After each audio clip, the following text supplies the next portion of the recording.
নবীজির এক সাহাবা নাম বারা ইবনে আযিব রাদিয়াল্লাহু তাআলা।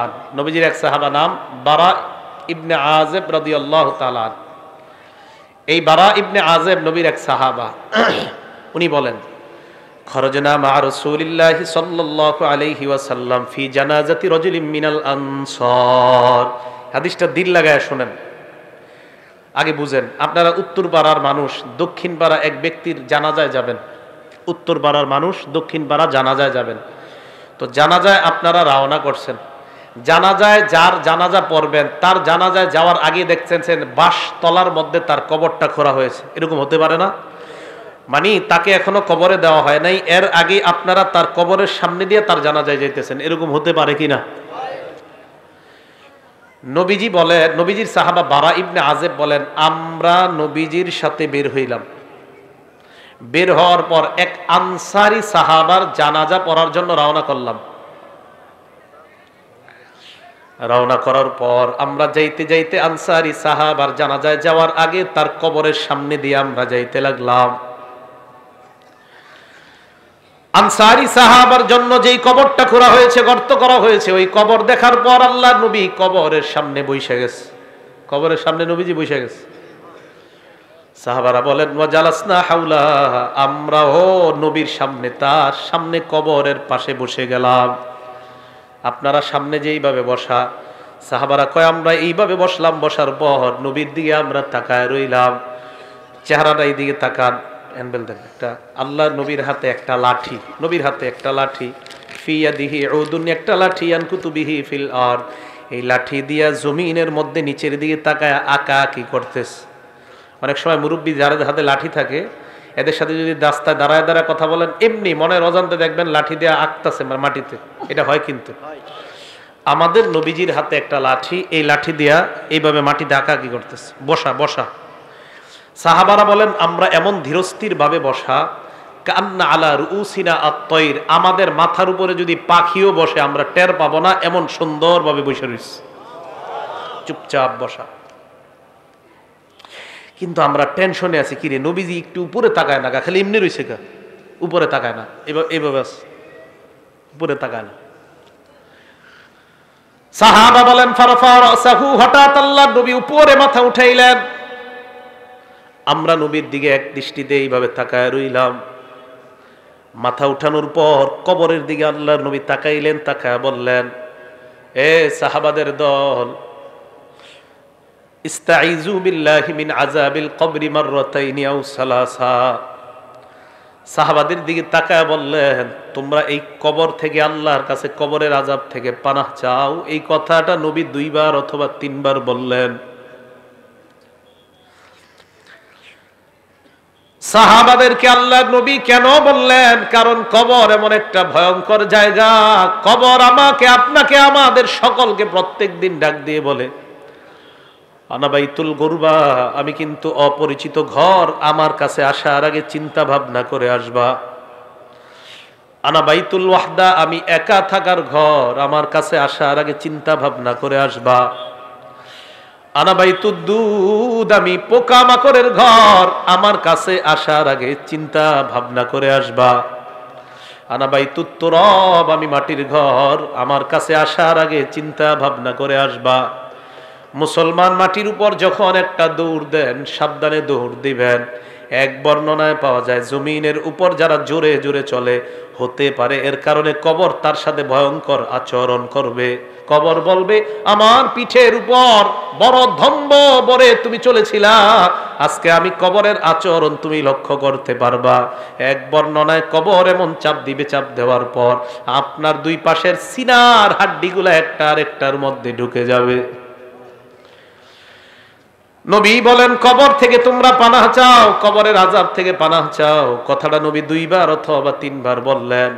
এবার আল্লাহর নবী কয়, জানোনি কেন? ফা ইন্নাল আবদাল মুমিনা ইযা কানা ফি ইনকিতাইম মিনাদ দুনিয়া ওয়া ইকবালিম মিনাল আখিরাহ। মুমিন যখন দুনিয়া থেকে বিদায় নেওয়ার সময় হয় আর আখিরাতের দিকে যখন মুমিন রওনা করা শুরু করে দেয়, নাজালাত ইলাইহি মালাইকাতুম মিনাস সামা বিদুল ওয়ুজুহ, সুন্দর চেহারাওয়ালা আল্লাহর হাজার হাজার ফেরেশতারা ওই ঈমানদারের আত্মাকে স্বাগত জানানোর জন্য উপস্থিত হয়ে যায়। ঈমানদার বিদায় নিবে, সুন্দর চেহারা বিশিষ্ট হাজার হাজার ফেরেশতারা ঈমানদারের সামনে আসে। আসার পর দেখেন, আপনারা দেখবেন যদি কোনো মুমিন মারা যায়, মারা যাওয়ার সময় কিন্তু আমরা একটু অনেক সময় বুঝতে পারি যে এই লোকটা মারা যাইতে পারে আজকে। মুমূর্ষ মানে মুমূর্ষ রোগী যারে বলি, হাদিসে আসছে ইয়াজলিসু মিনহু মাদ্দা বাসরিহি, ঈমানদার এইভাবে চোখ দিয়া তাকাইলে তার দৃষ্টি যেই পরিমাণ যায়, ফেরেশতারা দুইটা কাতার হয়ে ঈমানদারের দৃষ্টির শেষ সীমানা পর্যন্ত তার আত্মাকে স্বাগত জানানোর জন্য তারা বসে অপেক্ষা করতে থাকে। কথাটা কি বুঝে আসছে আপনাদের? তো সবাই অপেক্ষায় আছে, সবাই তো অপেক্ষায় আছে। হাত্তা ইয়াজিআ ইলাইহি মালাকুল মাউত, মরণের ফেরেশতা তার কাছে এসে যায়। জোরে বলেন কোন ফেরেশতা? মালাকুল মাউতের নাম কি? কয় জিবরাইল। মালাকুল মাউতের নাম কি? আজরাইল। যদি আমার কাছে আসে, আপনার কাছে আসে, এক সময় যদি বাংলাদেশের 10 জন মারা যায়, আমেরিকার 10 জন, পাকিস্তানের 10 জন, ভারতের 10 জন যদি একই সময় মারা যায়, আজরাইল কোন দেশে আছে? হ্যাঁ, সব জায়গায়। হ্যাঁ, সব জায়গায়। এটা বিপদের প্রশ্ন কিন্তু। হ্যাঁ, সবাই মন দিয়ে শোনেন। আমাদের দেশে 10 জন, পাকিস্তান 10 জন, ভারত 10 জন, ইন্দোনেশিয়া 10 জন, অস্ট্রেলিয়া 10 জন একই সময় মারা গেছে। আজরাইল কোন জায়গায় আছে?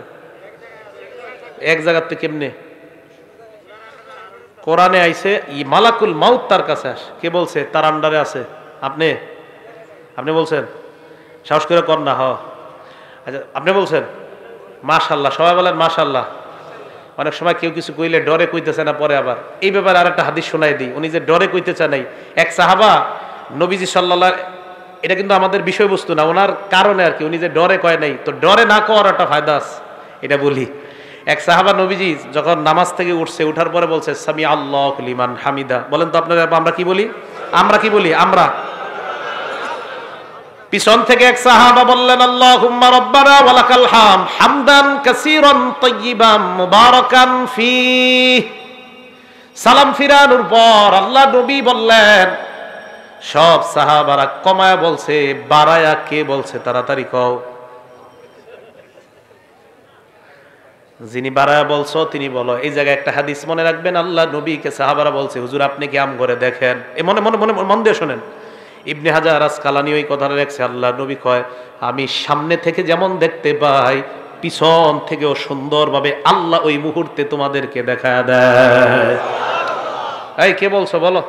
কেউ কয় না, শিকারিয়া। হ্যাঁ না, নবীজি বললেন সাহস করে বলো কে বলছো। তো এক সাহাবা আস্তে আস্তে, হুজুর আমি। নবীজি কয় তুমি বলছো? কয় হ্যাঁ। কয় সাহস করে বলে ফেলো। কয় জি হুজুর আমি বলছি। আল্লাহ নবী কয় তুমি এত সুন্দর একটা তাসবিহ পাঠ করছো, তোমার এই তাসবিহাত, এই সওয়াব আল্লাহর কাছে নেওয়ার জন্য প্রায় 30 জনের কাছাকাছি ফেরেশতা লড়াই করতেছে, কার আগে কে তোমার সওয়াব আল্লাহর কাছে নিয়ে যাবে। যারা মাঝে মাঝে কইলেন সাহস করে কইবেন আমি, এটা কইলে লস নাই। দেখছেন নি, মালাকুল মাউত লিডার একজন আজরাইল, ওনার অধীনে অসংখ্য অগণিত কাজ করে। বুঝে আসছে তো? তো একজন কইয়া লাইছে, আপনাদেরকে রক্ষা করছে, উনি আপনাদের মান সম্মান রাখছে। তো মালাকুল মাউত একজন আজরাইল, উনি লিডার, ওনার অধীনে কোটি কোটি ফেরেশতা কাজ করে। সুবহানাল্লাহ। মালাকুল মাউত তার সামনে আসার পর ওই যে ইমানদার মারা যাবে, তার একদম মাথার কাছে বসে। মাথার কাছে বসার পর ইমানদারকে ডাক দেয়, ইয়াতুহান নাফসুল হামিদা, হে প্রশংসনীয় আত্মা। সুবহানাল্লাহ। উখরুজি, তুমি বের হও, ইলা রব্বিন রাদিন আনকি গায়রি গদবান, তুমি এমন রবের দিকে বের হও যে রব তোমার উপর সন্তুষ্ট, তিনি তোমার উপর অসন্তুষ্ট না। তাড়াতাড়ি তুমি বের হও।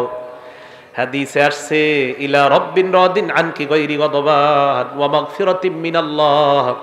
ওই নফসটাকে মালাকুল মাউত বের করতে করতে কয় সুসংবাদ নিয়ে নাও, আল্লাহ তোমার জিন্দেগীর সব গুনাহগুলো মাফ করে দিয়েছেন। আসো আসো। ইমানদারের আত্মাটা যখন বের করার পর মালাকুল মাউত আত্মাটা তার হাতের মধ্যে চোখের পলক পরিমাণও রাখতে পারে না। মালাকুল মাউত চায় আত্মাটা, ইমানদারের আত্মাটা আমি কারো কাছে দিব না, কিন্তু ইমানদারের সামনে হাজার হাজার ফেরেশতারা কয় আত্মা আমাদের কাছে দিয়ে দেন। আহারে ইমানদারের আত্মা নিয়ে কারাকারি লেগে যায়, কে ইমানদারের আত্মাটা নিবে এই নিয়ে কারাকারি লেগে যায়। বালিশে আজকে মাথাটা লাগায় চিন্তা করেন, আমার আপনার আত্মা এইভাবে হয় কি হয় না, চিন্তার বিষয়। ইমানদারের আত্মা সামনের ফেরেশতারা কয় আমাদের কাছে দিয়ে দেন। হাদিসের মধ্যে আসছে ফেরেশতাদের কাছে দুইটা জিনিস আছে। এক নাম্বার মাহুম কাফরুম মিন আকফানিল জান্নাহ, জান্নাতের কাফনের কাফর বিছায়া কয় ও মালাকুল মাউত ইমানদারের আত্মাটা এই জান্নাতের কাফনের কাপড়ের মধ্যে দিয়ে দেন। জান্নাতের কাফনের কাপড়, মুসনাদে আহমদ হাদিস নাম্বার 18,557 নম্বর হাদিস, আবু দাউদ হাদিসটা সংক্ষেপে আসছে। এই হাদিসের মান সহিহ, সহিহুল জামেও আসছে, নাসিরউদ্দিন আলবানী যে কিতাব লেখছে ওখানেও আসছে। তাতে আহলে হাদিস ভাইয়েরাও এই হাদিস নিতে পারেন, টেনশনের কিছু নেই। তো রাসূল করিম সাল্লাল্লাহু আলাইহি ওয়াসাল্লাম বলেন মালাকুল মাউত যারা সামনে যে ফেরেশতারা হাজার হাজার, তারা জান্নাতের কাফনের কাপড়টা বিছায় কয় আত্মাটা এই জায়গায় দাও। দেখেন কি কয়, আত্মা ওই কাফনের মধ্যে দেওয়ার পর হানুতুম মিন হানুতিল জান্নাহ, জান্নাতের সুগন্ধি লাগায় দেয়। সুবহানাল্লাহ, সুগন্ধি লাগায় ইমানদারের আত্মাটা এইভাবে পেঁচায়। পেঁচানোর পর আত্মা নিয়ে যখন ফেরেশতারা ফায়াসআদুনা বিহা ইলাস সামা, আল্লাহর আসমানের দিকে তারা রওনা হয়ে যায়। আসমান, প্রথম আসমানের কাছে যাওয়ার আগে অন্যান্য হাজার হাজার ফেরেশতারা যাদের সামনে দিয়ে নিয়ে যায়, হাদিসের মধ্যে আসছে যার সামনে দিয়ে যায় ওই ব্যক্তিরা, ওই ফেরেশতারাই কয়টা কার আত্মা কোথায় নিয়ে যাও। আত্মা বহনকারী ফেরেশতারা কয় ফুলান ইবনু ফুলান, এটা উমকের আত্মা উমক জায়গায় নিয়ে যায়। ভালুকার উমকের আত্মা, উমকের সন্তান উমকের আত্মা। এই ফেরেশতারা কয় তোমরা কিভাবে বুঝতে পারলা? কয় আমরা এমন সুন্দর একটা ঘ্রাণ পাইলাম, এত সুন্দর ঘ্রাণ এই দুনিয়ার অন্য কোথাও আমরা পাই না। ইমানদারের আত্মা থেকে এত সুন্দর ঘ্রাণ বের হয়। আত্মা কোথায় নিয়ে যাও? কয় আসমানে নিয়ে যাই। প্রথম আসমানের কাছে যাওয়ার পর আসমানের দরজা খুলে দেওয়া হয়। প্রথম আসমানের ফেরেশতারা, হাদিসের মধ্যে আল্লাহ নবী বলেন যত ফেরেশতাদের সামনে দিয়ে আত্মাটা যায়, প্রত্যেক ফেরেশতা স্বাগত জানাইতে জানাইতে আত্মা উপরের দিকে পাঠায় দেয়।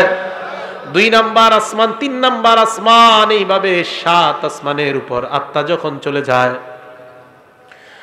আল্লাহ পাক রব্বুল আলামিন বলে ফেরেশতাদের দল এবার থাম, আর আত্মা উপরে উঠানোর কোনো প্রয়োজন নাই। আল্লাহ তখন বলে উকতুবু কিতাব আব্দি ফি ইল্লিয়িন, আমার বান্দার আমলনামা ইল্লিয়িনের মধ্যে তোমরা লিপিবদ্ধ করে দাও। ইল্লিয়িন একটা সুন্দর জগতের নাম।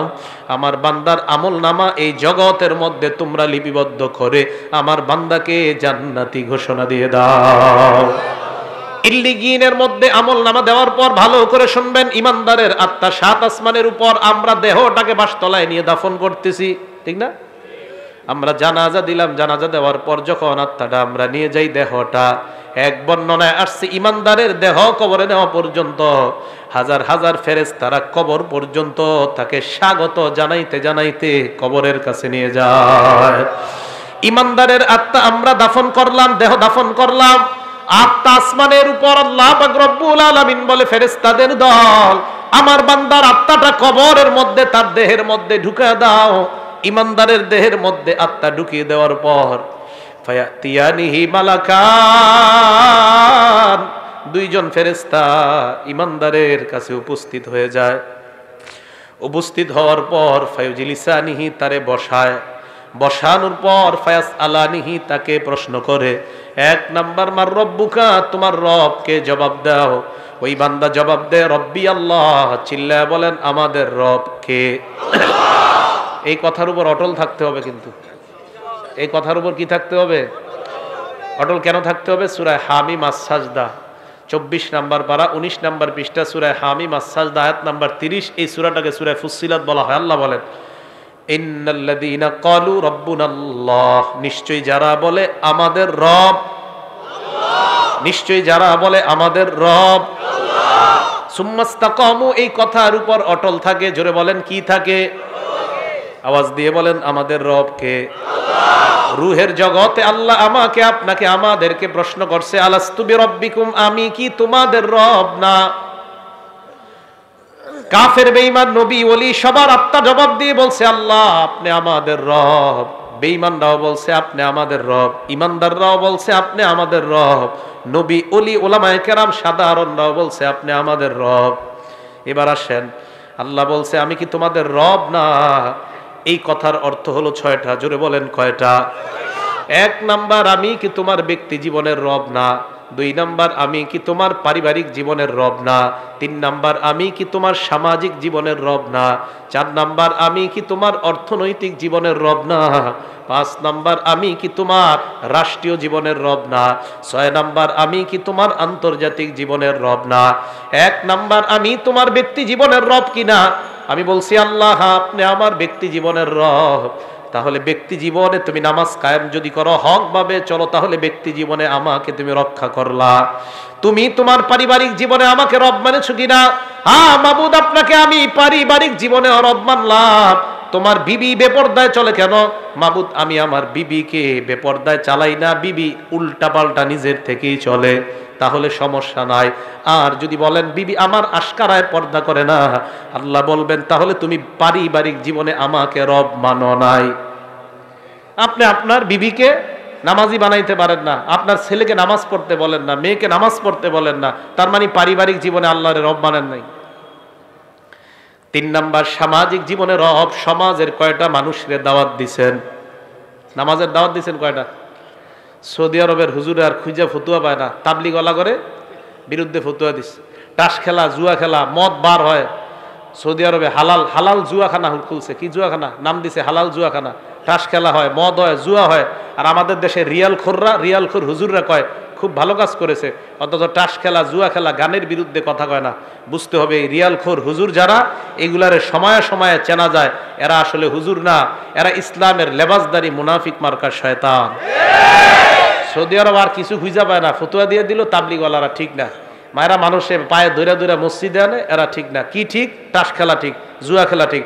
সৌদি আরবের এই সমস্ত ফতুয়া গণার টাইম নেই আমাদের, এদের গণার টাইমই নেই। আপনারা চিন্তা করেন না, আমাদের দেশে ওলামায়ে কেরাম এমন আছে যারা ওই দেশে আলেমদেরকে গণাই ধরে না, বসতে বলেন এদেরকে গণাই পাত্তাই দেয় না, এইগুলা গণার মধ্যেই নেই।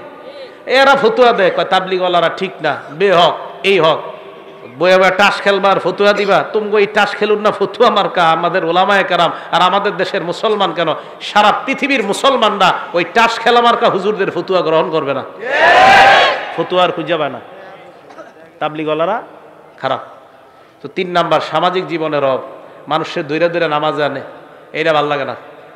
4 নাম্বার, অর্থনৈতিক জীবনে রব কে বলেন? তাহলে সুদ খান কেন?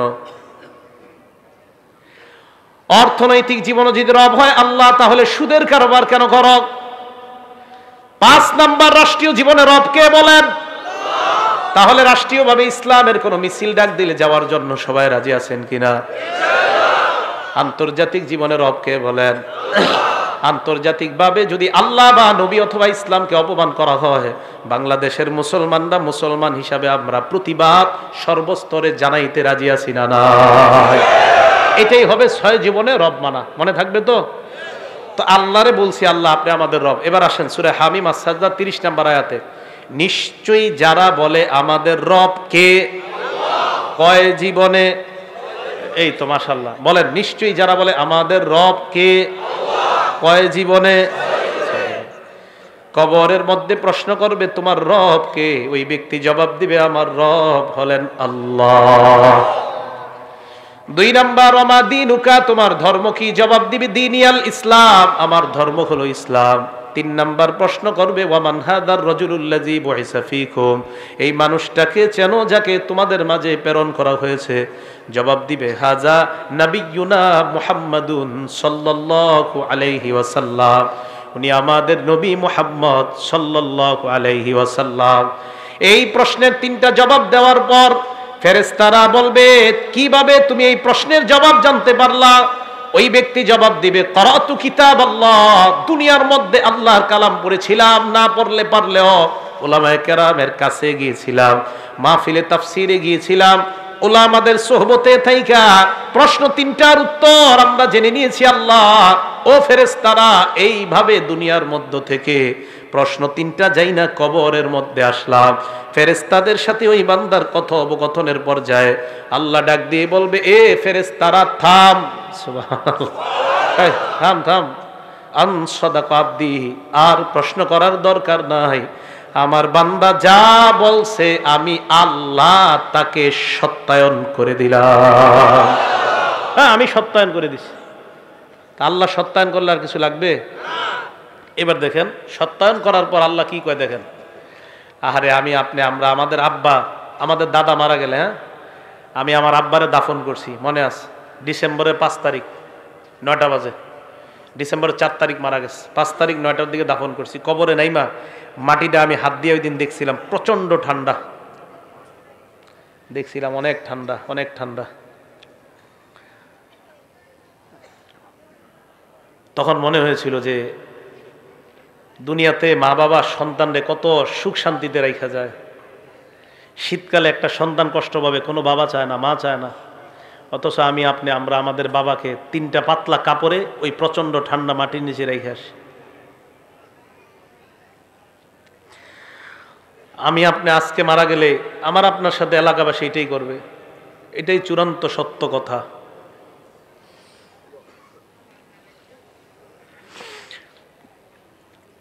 মারা যাওয়াটাই চূড়ান্ত সত্য কথা, মারা থেকে কেউ বাঁচতে পারবে না।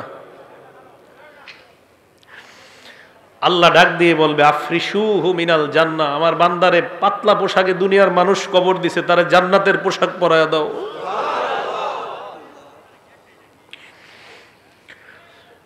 কে জানে আমার আপনার নসিবে এই পোশাক আছে কিনা।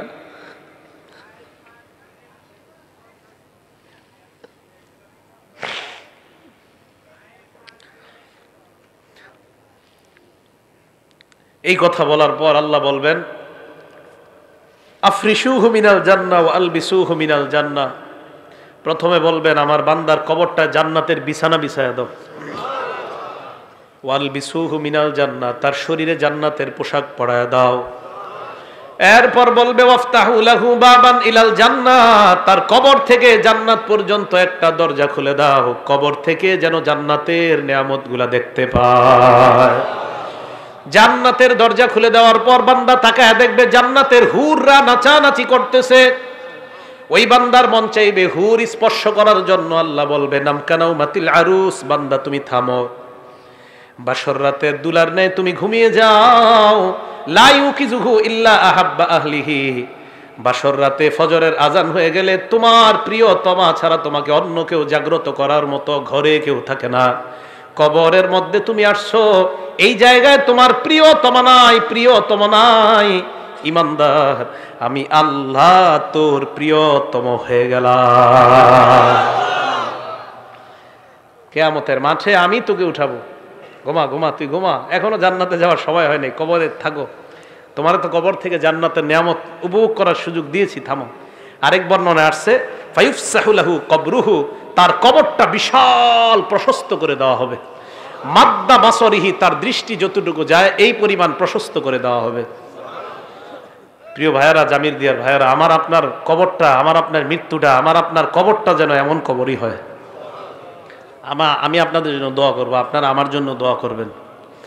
কে মারা যায় এটা নিশ্চিত বলা যায় না আমি জান্নাতি, নিশ্চিত বলা যায় না আপনি জান্নাতি, নিশ্চিত বলা যায় না আমি জাহান্নামী, নিশ্চিত না আপনি জাহান্নামী। কত কিছু ভাবেন যে কত বড় হুজুর সামনে বসছে, কিন্তু আমি যদি জান্নাতি না হই কি লাভ হবে বলেন আমার এই সার্টিফিকেটের। এই জন্য মরণের চিন্তাটা খুব বেশি করা দরকার। আল্লাহ আমাদের সকলকে তৌফিক দান করেন।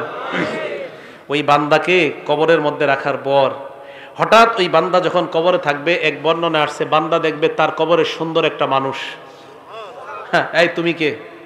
বলবে আনা আমালুকাস সলি, আমি তোমার নেক আমল, আমি নেক আমল।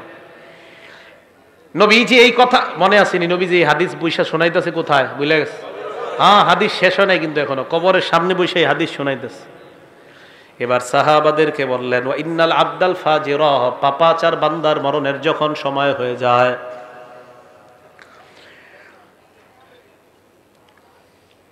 ইজা কানা ফি ইনকিতাইম মিনাদ দুনিয়া ওয়া ইকবালিম মিনাল আখিরাহ, পাপাচার বান্দা যখন দুনিয়া থেকে বিদায় নেওয়ার সময় হয়, নাজালাত ইলাইহি মালাইকাতুম মিনাস সামা সুদুল ওয়ুজুহ, ফেরেশতাদের চেহারাগুলা হবে বড় ভয়ঙ্কর, কালাকৃতি বিশিষ্ট হাজার হাজার ফেরেশতারা তার সামনে আসবে। ইমানদারের মতো তার চোখের দৃষ্টি যতটুকু যায়, ওই ফেরেশতারাও সালার একটা বস্তা নিয়ে, সালার চটনিয়া তার সামনে আসবে। হাদিসে আসছে মাহুমুল মাসুহ, এইগুলা নিয়ে তার সামনে উপস্থিত হওয়ার পর ওই বান্দার সামনে ইয়াজিয়া ইলাইহি মালাকুল মাউত হাত্তা ইয়াজিআ ইলাইহি মালাকুল মাউত, মরণের ফেরেশতা আসবে। আসার পর তার মাথার কাছে বসবে, বসার পর বলবে আইয়াতুহান নাফসুল খাবিসা, হে খারাপ আত্মা উখরুজি, তুই বের হ। ইমানদারের কথাটা ভুল হয়ে গেছে একটা জায়গায়, একটু ভুল মানে ভুলে একটু জায়গা বলি নাই। ইমানদারের আত্মাটা যখন বের হবে, আমি আপনাদেরকে দৃশ্যটা দেখাই। ইমানদারের আত্মা বের হবে কিভাবে দেখেন, হাদিসে নবীজি দেখাই দিচ্ছে। এই যে এইভাবে তাকান, এদিকে তাকান সবাই, দেখেন পানি পড়তেছে না, এই শেষে ফোঁটাগুলো পড়তেছে না শেষে। নবীজি বলেন তাসিলু কামা তাসিলুল কতরাতু মিন ফিস সিকা, একটা পাত্রের শেষের দিকের ফোঁটাগুলা যেমন আস্তে আস্তে সুন্দর মতো পড়ে, ইমানদারের আত্মাটা এইভাবে সুন্দর মতো তার থেকে বের করে নেওয়া হয়। হাদিসের এবার আল্লাহ নবী বলেন, পাপাচার বান্দার সামনে যখন ফেরেশতা আসবে, আসার পর তাকে বলবে হে খারাপ আত্মা, তুই বের হ। খারাপ আত্মাটা যখন বের হবে, বর্ণনার মধ্যে আসছে লোহা ভিজা রুইয়ের মধ্যে যদি আপনি লোহা ঢুকান, ওই ভিজা রুইগুলা থেকে লোহাটা বের করা অনেক কষ্টকর। ভিজা রুই থেকে লোহাটা বের করা কষ্টকর। অথবা তাকান, আমার আপনার পশমের গোড়ায় গোড়ায় যদি কাঁটা দিয়ে আঘাত করা হয়, যেমন কষ্ট হয় লোহা, ওই রুই থেকে তুলা থেকে বের করা যেমন কষ্ট হয়, আরে পাপাচারের আত্মাটা এইভাবে কষ্ট দিতে দিতে তার থেকে বের করা হয়। আল্লাহ আমাদেরকে আপনি সুন্দর মৃত্যু দিয়েন, আল্লাহ আমাদেরকে আপনি সুন্দর মৃত্যু দিয়েন। জুমার দিন নামাজরত অবস্থায় সিজদার মধ্যে আল্লাহ ইমানি হালাতে কপালটা ঘরমুক্ত অবস্থায় যেন আমরা দুনিয়া থেকে বিদায় নিতে পারি, আল্লাহ তৌফিক দান করেন। পাপাচার বান্দার আত্মাটা মালাকুল মাউতের হাতে আসার পর, ওই মালাকুল মাউত আত্মাটা নিয়ে রাখার পর সামনের ফেরেশতারা কয় এটা তাড়াতাড়ি সালার বস্তায় ঢুকাও, গন্ধে টিকতেছি না।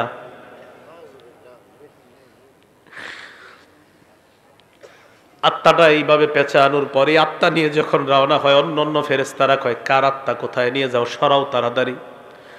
আত্মা বহনকারী ফেরেশতারা বলবে কেন, কয় গন্ধে টিকতেছি না, এইটা এইখান থেকে সরাও, এত গন্ধ কেন, সরাও। আত্মা যখন উপরে নিয়ে যায়, প্রথম আসমানের কাছে যাওয়ার পর আল্লাহ কয় ফেরেশতারা এই আত্মার উপরে উঠানোর কোনো দরকার নাই, আত্মাটা আসমানে আনারই কোনো দরকার নাই। উক্তুবু কিতাব আবদি ফি সিজ্জিন, আমার বান্দার আমল নামা সিজ্জিন নামক জায়গার মধ্যে লিপিবদ্ধ করে দাও। চিল্লায়া বলেন নাউজুবিল্লাহ। আমল নামা ওই জায়গায় লিপিবদ্ধ করে দেওয়ার পর আমরা পাপাচার বান্দার দেহটা কবরের মধ্যে রাখলাম। কবরে রাখার পর আল্লাহ বলেন তার আত্মা কবরে তার দেহের মধ্যে ঢুকিয়ে দাও। কবরে তার দেহের মধ্যে আত্মা ঢুকিয়ে দেওয়ার পর ফায়াতিয়ানিহি মালাকান, দুইজন ভয়ঙ্কর ফেরেশতা আসবে, মাথার চুলগুলা পায়ের মধ্যে পড়বে, দেখতে চোখগুলা মনে হবে ভয়ঙ্কর চোখ বিশিষ্ট ফেরেশতারা এসে বলবে ইউজিলিসানিহি, তাকে বসাবে। ওই বান্দা তাদের দিকে তাকায়, তার অবস্থা খারাপ হয়ে যাবে। প্রশ্ন করবে মার রব্বুকা, তোর রবকে জবাব দে। বান্দা বলবে হা হা লা আদরি, এই প্রশ্নের জবাব আমার জানা নাই। 2 নাম্বার ওয়ামা দিনুকা, তোমার ধর্ম কি, জবাব দাও। বান্দা বলবে হা হা লা আদরি, আমার প্রশ্নের জবাব জানা নাই। 3 নম্বরে বলবে ওয়ামান হাদার রাজুল, এই মানুষটাকে চিনো। ওই বান্দা বলবে হা হা লা আদরি, আমার প্রশ্নের জবাব জানা নাই। এই কথা বলার পর ওই ফেরেশতাদের প্রশ্ন উত্তর পর্ব চলার পর আল্লাহ ডাক দিয়ে বলবে ফেরেশতারা থাম। ইমানদারের সময় কইছে থাম, পাপাচারের সময় বলবে থাম। আনকাযাবা আবদি, আমার বান্দা যা বলতেছে সব মিথ্যা, আমি আল্লাহ তারে মিথ্যাবাদী বললাম, এটা মিথ্যাবাদী, এটা মিথ্যাবাদী, সর তোরা এখান থেকে সর। আলবিসুহু মিনান নার, তার শরীরে জাহান্নামের আগুনের পোশাক পরায়া দে। ওয়াফরিশুহু মিনান নার, তার জব কবরের মধ্যে জাহান্নামের বিছানা বিছায়া দাও। কোরআনে আল্লাহ বলেন লাহুম মিন জাহান্নামা মিহাদ ওয়া মিন ফাওকিহিম গাওয়াশ।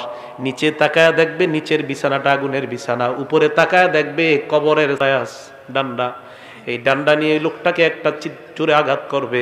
হাদিসে আসছে ইয়াসিহু সাইহা, এমন জোরে একটা চিৎকার মারবে, ইয়াসমাউহা কুল্লু শাইইন ইল্লা সাকালাইন, দুনিয়ার জিন ইনসান ছাড়া সবাই তার চিৎকারের আওয়াজ শুনতে পায়। গরু শুনতে পায়, ছাগল শুনতে পায়, দুনিয়ার মানুষ আর জিন ছাড়া সবাই তার চিৎকারের আওয়াজ শুনতে পায়। এই জন্য মুসলমান সাবধান, পাপাচার হয়ে মৃত্যুবরণ করলে কবরের অবস্থাটা হবে বড় ভয়ঙ্কর। আল্লাহ বলবে ওয়াফতাহু লাহু বাবান ইলান নার, তার কবর থেকে জাহান্নামের একটা দরজা খুলে দাও। হাদিসে আসছে ফায়াতিহা মিন সাবুবিহা ওয়া হারুরিহা, কবরের প্রচন্ড গরম, জাহান্নামের গরমগুলা তার কবর একটু পর পর বারবার আসতে থাকবে। এই ভয়ঙ্কর আগুনের উত্তাপে চারদিকে যখন তাকায় দেখবে নিচে আগুন, উপরে আগুন, চারদিকে আগুন আর আগুন। এই ভয়ঙ্কর আগুনের অবস্থা দেখার পর ওই বান্দার ব্যাপারে আল্লাহ পাক রব্বুল আলামিন বলবেন পাপাচার হওয়ার কারণে তার এই শাস্তি হবে কিয়ামত পর্যন্ত। এই জন্য মুসলমান, পাপাচার অবস্থায় আমার আপনার মৃত্যু যদি হয় তাহলে আমার আপনার অবস্থাটা হবে ভয়ঙ্কর। আল্লাহ আমাকে আপনাকে সবাইকে উত্তম মুমিন হিসাবে যেন আমরা মরতে পারি আল্লাহ তৌফিক দান করেন, বলেন আমিন। মৃত্যুর যন্ত্রণা এই ভোগ করা আর মরণের সময় আমার আপনার অবস্থা যদি হয় ভয়ঙ্কর, একটু চিন্তা করবেন। আজকে বালিশে মাথা লাগায় আল্লাহ না করুক, আল্লাহ না করুক, আল্লাহ না করুক, আমার আপনার কবরে জাহান্নামের থেকে যদি দরজা দিয়া জানালা দিয়া জাহান্নামের তাপ আর আগুন ঢুকতে থাকে, নিচে আগুন, উপরে আগুন, চারদিকে আগুন, আজকে ল্যাপটা মাথায় দিয়ে অন্ধকার চোখে তাকায় কল্পনা করবেন যে কবরে তো আমি একা থাকতে হবে। এরকম ভয়ঙ্কর অবস্থা তৈরি হয়ে যাবে। তো প্রিয় মুসলমান ভাইয়ারা, এই জন্য আমার আপনার মরণটা যেন উত্তম মরণ হয়, আল্লাহর কাছে খুব বেশি বেশি দোয়া করা। আল্লাহ আমাদের সকলকে উত্তম মৃত্যু নসিব করেন। তো আল্লাহ বলেন সুম্মা তুরাদ্দুনা ইলা আলিমিল গায়বি ওয়াশ শাহাদা, সূরা জুমুআর ৮ নম্বর আয়াতে আল্লাহ বলেন কোন মরণ থেকে তোমরা পালিয়ে বেড়াও, কোন মরণ থেকে তোমরা পালিয়ে বেড়াও। আল্লাহ বলেন তোমাদেরকে দৃশ্য অদৃশ্যের রব আল্লাহর দিকে তোমাদেরকে ফিরে যাইতে হবে। ফায়ুনাব্বিউকুম বিমা কুনতুম তা'মালুন, তোমাদেরকে তোমাদের আমল সম্পর্কে আল্লাহ জানায় দিবে কিয়ামতের ময়দানে। হাফেজ সাহেবরা 15 নম্বর পারার 2 নম্বর পৃষ্ঠাটা খুলবেন, খোলার পর আল্লাহ আপনার আমলনামাটা দিয়ে বলবে ইকরা কিতাবাকে, বান্দা নে তুই তোর আমলনামা পড় পড় পড়। কাফা বিনাফসিকাল ইয়াউমা আলাইকা হাসিবা, আজকে হিসাবের জন্য তুই যথেষ্ট, তুই তোর আমলনামা পড়। ওই বান্দা আমলনামা খুলবে, খোলার পর 15 নম্বর পারার 18 পৃষ্ঠায় দেখবেন 2 নম্বর লাইন থেকেই শুরু। ফাতারাল মুজরিমিন মুশফিকিনা ফিহি, অপরাধীরা এই দেখেন এইভাবে তাকাবে আমলনামার দিকে, বিশাল বড় বড় চক্ষু করে তাকাবে, তাকায় বলবে মালি হাজাল কিতাব, এটা আবার কেমন আমলনামা, লা ইউগাদিরু সগীরাতান ওয়ালা কাবীরাতান ইল্লা আহসাহা, এটা দিয়ে ছোট ছাড়ে নাই, বড় ছাড়ে নাই, আমি যত অপরাধ করলাম সমস্ত অপরাধ দেখি এই জায়গার মধ্যে লেখা। এই জন্য মনে রাখবেন আমার আপনার প্রত্যেক দিন আমার আপনার আমলনামা লেখার জন্য ফেরেশতা কাঁধের মধ্যে আছে। সূরা ইনফিতর 10, 11, 12 নম্বর আয়াতে আল্লাহ বলেন ইন্না আলাইকুম লাহাফিজিন, তোমাদের সাথে সংরক্ষণকারী ফেরেশতা আছে, কিরামান কাতিবিন, লেখক ফেরেশতারা, ইয়ালামুনা মা তাফআলুন, তোমরা যা করো তারা তা জানে। এবার আপনারা একটা আয়াত সারা জীবন উলামায়ে কেরাম সহ সবাই মনে রাখবেন, সূরা আলাকের 14 নম্বর আয়াতে আল্লাহ বলেন বান্দা হাত দিয়ে যখন গুনাহ করো, পা দিয়ে যখন গুনাহ করো, চোখ দিয়ে যখন গুনাহ করো, কান দিয়ে যখন গুনাহ করো, সূরা আলাকের 14 নম্বর আয়াতটা মনে রাখবা। আল্লাহ কয় আলাম ইয়ালাম বিআন্নাল্লাহা ইয়ারা, এই বান্দা এই তুই কি করস, তুই জানোস না আমি তোরে দেখি, বলতেছ আল্লাহ বলতেছে এই তুই জানোস না আমি তোরে দেখি, এই যে হাত দিয়ে গুনাহ করতেছে, এই আলাম ইয়ালাম, এই সে কি জানে না? আল্লাহ কয় আরে তার কি হলো, সে কি জানে না? বিআন্নাল্লাহা ইয়ারা, আমি আল্লাহ তাকে দেখছি, সে কি জানে না? সে হাত দিয়ে কিভাবে গুনাহ করে, সে জানে না আমি তাকে দেখছি? সূরা কফের 26 নম্বর আয়াতে আল্লাহ বলেন ওয়ালাকাদ খলাকনাল ইনসান, আমি মানুষ বানাইছি, ওয়া না'লামু মা তুওয়াসওয়িসু বিহি নাফসু, মানুষের অন্তর কি কুমন্ত্রণা দেয় আমি জানি। আমার দিকে তাকান, এই যে আমি কথা বলতেছি আরিফ বিন হাবিব, আল্লাহ কয় আমি শুনি। এবার আমি মুখ বন্ধ রাখলাম, জিহ্বা দিয়ে বলতেছি, আল্লাহ কয় এটাও শুনি। মুখ বন্ধ, জিহ্বা বন্ধ, মনে মনে মনে মনে শুধু কল্পনা করছি, আল্লাহ কয় বান্দা এটাও শুনি। তুমি কি বলবা সব শুনি আমি। এজন্য আমার দিকে তাকান, আল্লাহ কয় ইয়ালামু খাইনাতাল আয়ুনি ওয়া মা তুখফিস সুদূর। এই তুমি চোখের কোনা দিয়া কি কি গুনাহ করো, ডাইরেক্ট করো না, চোখের আর চোখে তুমি কোনো গুনাহ করতেছো, ইয়ালামু এ বান্দা আমি কিন্তু তোর চোখের এই কোনার খেয়ানত সম্পর্কে আমি জানি। রাস্তা দিয়ে হাঁটতেছেন এইভাবে চোখের কোনা দিয়ে গুনাহ করতেছে, একটা আয়াত সারা জীবন মুখস্থ রাখেন, তা আপনার জন্য যথেষ্ট। ইয়ালামু খাইনা, আপনি রাস্তা দিয়ে হাঁটবেন না, চিন্তা করবেন আল্লাহ বলছে আমার চোখ নাকি কোনো খেয়ানত যদি আশেপাশে চুপে চুপেও করে ফেলে, এটাও আল্লাহ জানে। তো 26 নম্বর আয়াতে আল্লাহ বলেন আমি কিন্তু জানি। তো জানার পরে আল্লাহ আপনি কিভাবে জানেন? প্রশ্ন, ওয়ানাহনু আকরাবু ইলাইহি মিন হাবলিল ওয়ারিদ, তোমার গলার যে দমনি এটারও আরো কাছে আমি আল্লাহ থাকি। প্রিয় মুসলমান ভাইয়ারা, সবার কথাগুলো মনে থাকবে তো ইনশাআল্লাহ? তাহলে মৃত্যুর যে ভালো 15টা লক্ষণ বলা হলো, এই লক্ষণগুলো আমরা মনে রাখবো এবং আমরা বেশি বেশি আমল করব, মৃত্যুর প্রস্তুতি নিব। আল্লাহ পাক রব্বুল আলামিন আমাদের সকলকে মৃত্যুর প্রস্তুতি নিয়ে আমরা যেন কবরে যাওয়ার আগেই ইমানদার হয়ে মুমিন হয়ে কবরে যাইতে পারি, আল্লাহ তৌফিক দান করেন। আব্দুল্লাহ ইবনে আব্বাস বলেন বয়ান হবে কম, আমল হবে বেশি। আজকে থেকে বেশি বেশি আমল করার তৌফিক দান করেন। আল্লাহ আমাদের সকলকে জীবনের পিছনের যে গুনাহ খাতাগুলো আমরা করেছি সমস্ত গুনাহগুলো আল্লাহ মাফ করে দেন। আমিন ওয়া আখিরু দাওয়ানা আলহামদুলিল্লাহি রাব্বিল আলামিন।